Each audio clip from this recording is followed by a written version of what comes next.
Olá, meu nome é Viviane Fernandes de Araújo, eu estudo na Universidade São Judas, curso Pedagogia, estou no 5º semestre. Este projeto é coordenado pela professora Cristiane Simões. Vou falar um pouco sobre as práticas pedagógicas no EJA. Os assuntos que serão abordados serão o planejamento do professor, né? Como planejar, para que ensinar, o que ensinar.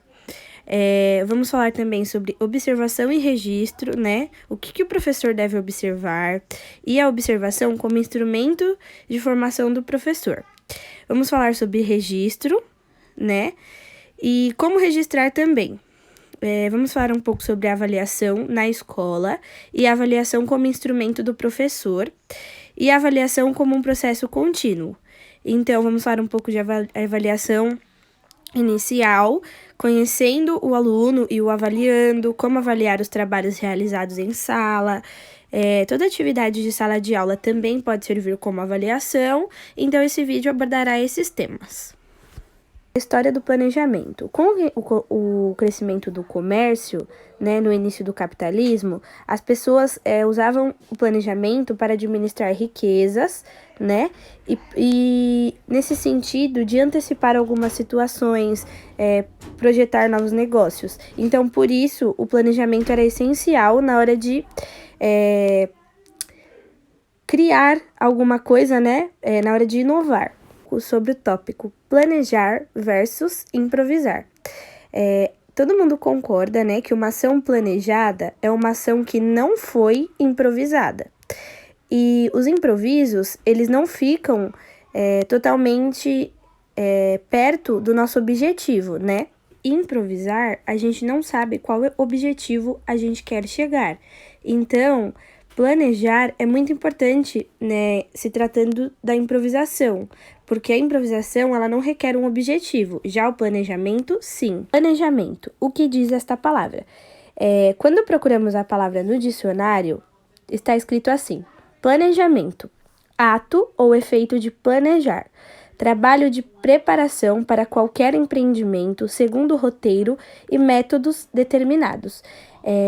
Essa definição foi tirada do dicionário Aurélio. Processo que quer encontrar respostas a um problema, ou seja, trazer uma solução. Então, a parte do planejamento é uma parte que estabelece fins e meios, né, para que você consiga chegar a esta resolução. Sendo assim, busca atingir os objetivos que já foram previstos, porque antes foram planejados. O planejamento do professor. Para um professor comprometido, né, com o seu trabalho em sala de aula, o planejamento é uma parte essencial, né, no processo de aprendizagem dos alunos e também na tomada de decisões sobre a sua forma de como agir em aula, sobre a sua didática, sua metodologia. Então, no dia a dia, é necessário que o professor valorize o planejamento e o pratique. Como planejar, né? Para que ensinar? É uma pergunta que leva aos objetivos. O que ensinar? É uma pergunta que faz pensar na seleção dos conteúdos. Como ensinar? É uma pergunta que faz escolher quais os métodos e técnicas utilizar em sala de aula. Abandonar o seu planejamento para se guiar diante de um livro didático, infelizmente, o professor acaba se isentando, né, da responsabilidade de traçar seus objetivos de aprendizagem diante dos alunos, para simplesmente se preocupar com as páginas do livro, né, que resta percorrer até o fim do ano letivo. Então, o professor começa a se guiar tanto por aquele livro, que às vezes esquece algumas limitações dos alunos, e isso pode ser muito prejudicial para a aprendizagem. Observação e registro. Observação. Falando de observação, nós professores temos que entender que não é uma tarefa fácil, mas é uma das formas mais tradicionais, mais simples para se chegar no conhecimento. Quando a gente tem diferentes visões em relação à observação de uma mesma coisa, como na sala de aula, algum objeto dentro da sala de aula, podemos relacionar também com as práticas desenvolvidas em sala de aula. Então, quando a gente tem uma visão mais ampla, uma observação mais ampla sobre alguma situação, a gente consegue se desenvolver melhor. E o professor observa? Basicamente, nós professores observamos algumas coisas que consideramos ser importante para esclarecer a nossa prática. Então, a gente muitas vezes pegamos algumas técnicas, alguns métodos que nos chamam a atenção, que nos faz refletir e repensar as nossas práticas em sala de aula. No meu conteúdo estudado, né, que eu tô trazendo aqui no vídeo, uma das perguntas mais feitas para professores do EJA é o que os professores costumam ver, o que os professores costumam observar nos seus alunos. E essa pergunta tem várias respostas. E uma das respostas foram o interesse, o desinteresse, o hábito de fazer muitas perguntas, o fato da sala ser barulhenta, dos alunos serem mais quietos, de ser um bom aluno, não se esforçar, enfim. Falando disso, todo professor observa os seus alunos de alguma forma. É esse o ponto que eu queria chegar, né? E com isso, na maioria das vezes, as observações são mais espontâneas, então acontecem no dia a dia, né? Na convivência e tudo mais. Tópico, né, o que o professor observa, essa ferramenta é a observação, né? Ela está mais presente do que a gente imagina no nosso dia a dia. Então, eu busquei alguns tópicos, né, para falar para vocês onde está a observação do professor na sala de aula. O primeiro deles é na busca de compreender cada vez melhor os seus alunos. Então, nesse sentido, o professor busca como trabalhar em sala de aula, né? Assim, quais são as suas dificuldades, as suas facilidades, os interesses dos alunos, como os alunos se relacionam entre si, se eles são tranquilos, se eles são mais agitados, a fim, né, de entender mais o seu aluno. Outro tópico é na avaliação do que os alunos sabem. Então, a observação, ela sempre contribui para nós professores analisarmos as coisas que os alunos trazem para a gente, né?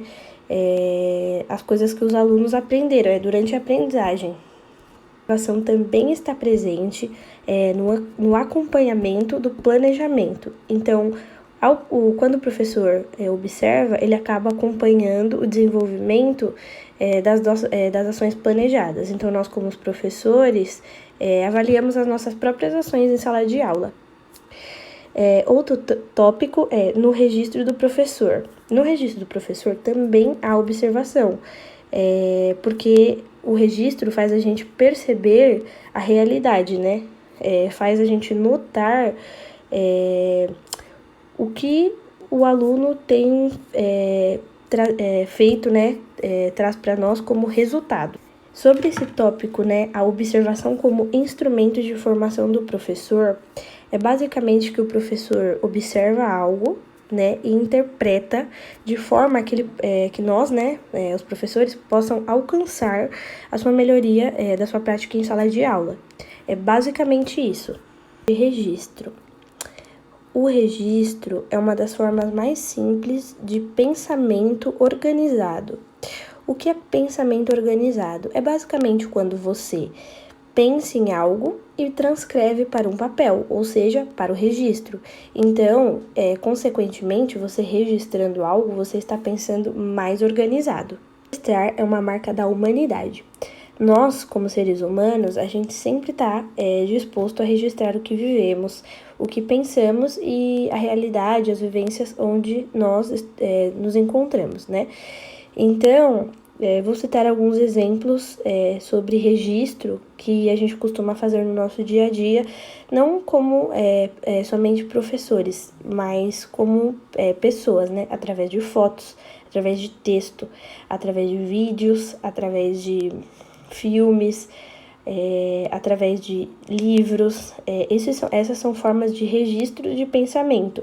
Então, através de um texto, de um filme, de uma foto, tem um sentido, tem um porquê, Todos esses instrumentos são registros dos nossos pensamentos. O registro como uma prática, né, do professor está totalmente relacionado ao aperfeiçoamento do trabalho, né? Então, acontece que registrando, o professor consegue representar as experiências, né, ocorridas em sala de aula, através de um objeto palpável, concreto, né, que é o registro, que é um papel, ou uma foto, uma figura, enfim, diversas formas de registro que eu vou falar agora. De diferentes formas de registrar, esse conteúdo que eu trouxe traz uma situação onde há um encontro de professores, né?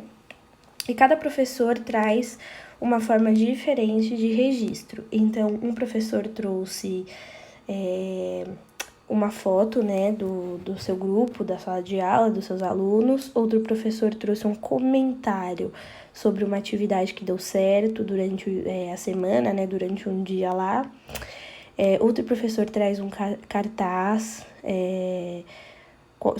relacionado a algum projeto que ele criou com seus alunos. Outro professor traz um vídeo com apresentação de trabalhos. Então, essas são algumas situações que os professores, socializando, acabam trocando experiências que foram registradas de diferentes maneiras. Então, essas diferentes maneiras, né, de registrar podem ser uma foto, um texto, um relato oral, né, como vídeo, um diário de bordo, uma atividade, um comentário sobre uma atividade. Então, esses são algumas maneiras de registrar. Claro que existe uma infinidade de formas, né, mas essas são as que nós, professores, mais utilizamos. Tópico, né, os diferentes tipos de registro. Nesse tópico, a gente pode esclarecer, né, para qual forma de registro tem a sua função. Então, assim, uma foto. Qual é a função da foto? Registrar o quê? Aquele momento, aquela situação, né? Simplesmente gravar, focar mais naquela vivência.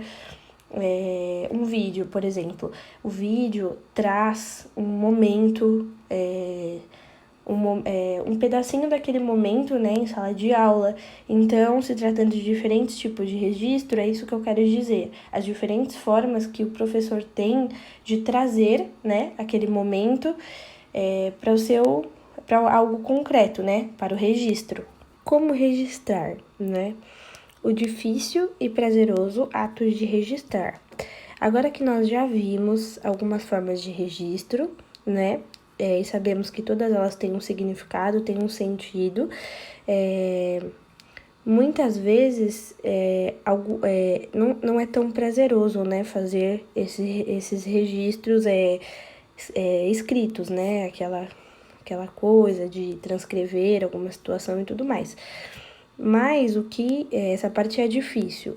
Uma parte prazerosa é as partes menos exigentes, que é fotografia, os vídeos. Então, no meio né, das possibilidades, o registro escrito é um registro mais difícil. E os registros, né, gravados, né, a foto e tudo mais, são registros mais prazerosos. Como registrar, né? Nós como professores temos que separar os nossos interesses do que é relevante na situação do registro.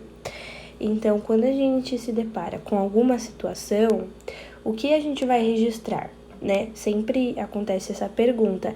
E a resposta iremos registrar o que é relevante, né, diante da situação de aprendizagem. Então, o que o meu aluno, né, qual objetivo o meu aluno vai traçar, e eu quero ver o desenvolvimento dele. É isso que eu vou registrar, o que é importante e essencial para que eu consiga ver, né, esse processo em progresso, né? Avaliação, um processo contínuo. Então, vamos começar pela avaliação inicial. O que é avaliação inicial? A avaliação inicial é aquela que acontece no início do trabalho escolar, que é quando os alunos chegam, né, na escola, na sala de aula, e os professores querem conhecê-los. Então, geralmente a avaliação inicial começa de uma entrevista, um bate-papo, uma roda de conversa, onde o professor faz perguntas a fim de conhecer melhor, né, os seus alunos. Tratar do tópico conhecendo e avaliando. Este conhecendo relaciona-se com a construção, né, de uma relação de confiança que o professor e o aluno criam, né, durante esse processo. Então, é de extrema importância que o professor vá conhecendo no dia a dia o seu aluno, né, as suas reações, as suas ações diante das situações, e desta forma irá avaliando a fim de construir, né, essa relação de afetividade com o seu aluno. Como avaliar o trabalho realizado? Então, a gente sabe, né, que existem diversas formas do professor avaliar o seu trabalho. Eu vou falar sobre algumas delas. A primeira delas que eu separei, né, que é a observação. A observação é o primeiro passo essencial para entender as dificuldades, né, dos seus alunos. Outra é o diálogo, né? É quando o professor e o aluno trocam algumas vivências, né? A fim de encaminhar, né, essa conversa para novos conhecimentos. Então, trocar ideias, né? Trocar ações, trocar experiências. Outra coisa que eu separei é a organização do material, né, que foi produzido em sala de aula. Então, a organização desse material está relacionada com uma pasta, fazer uma pasta produzida pelos alunos, né? A fim de observar os avanços, tanto individuais quanto coletivos, de todos os alunos. O processo, né, que eles estão traçando para chegar no objetivo planejado pelo professor. Tópico toda atividade de sala de aula pode servir como avaliação. Esse tópico é bem interessante porque não importa qual foi o instrumento utilizado, ou seja, se foi uma prova, se foi um texto, se foi um vídeo, um questionário, um seminário, enfim, todos esses instrumentos podem servir de avaliação. Então, se o professor quer avaliar se o aluno conseguiu atingir tal objetivo, então ele pode utilizar uma prova, pode utilizar um seminário, né, um texto, enfim, diversas formas de avaliação, né, que o professor pode utilizar em sala de aula, né? Sobre esse tópico, a autoavaliação. Então, o professor, né, deve orientar os alunos, incentivá-los para que eles entendam e compreendam, né, os seus conhecimentos, a fim de desenvolver maior atenção dos alunos, né, em relação aos seus progressos e às dificuldades. Então, é fazer com que os alunos entendam, né, quais são as suas habilidades, né, as suas competências e quais são as suas dificuldades acerca de melhorá-las. As ferramentas metodológicas do professor. Então, essa trança, né, essa corda trançada, ela envolve o planejamento, a observação, o registro e a avaliação, né, do professor, que o professor deve adquirir, né, como sua prática em sala de aula, acerca de melhorar, otimizar a aprendizagem de seu aluno. Essa foto é bem legal e vale a pena eu disponibilizar aqui para vocês, tá bom? Essas são as referências do meu trabalho, né? Eu usei o caderno do EJA 3 e o caderno 4 e um site da Nova Escola bem legal que fala sobre planejamento. Então, muito obrigada pela atenção, até o próximo vídeo.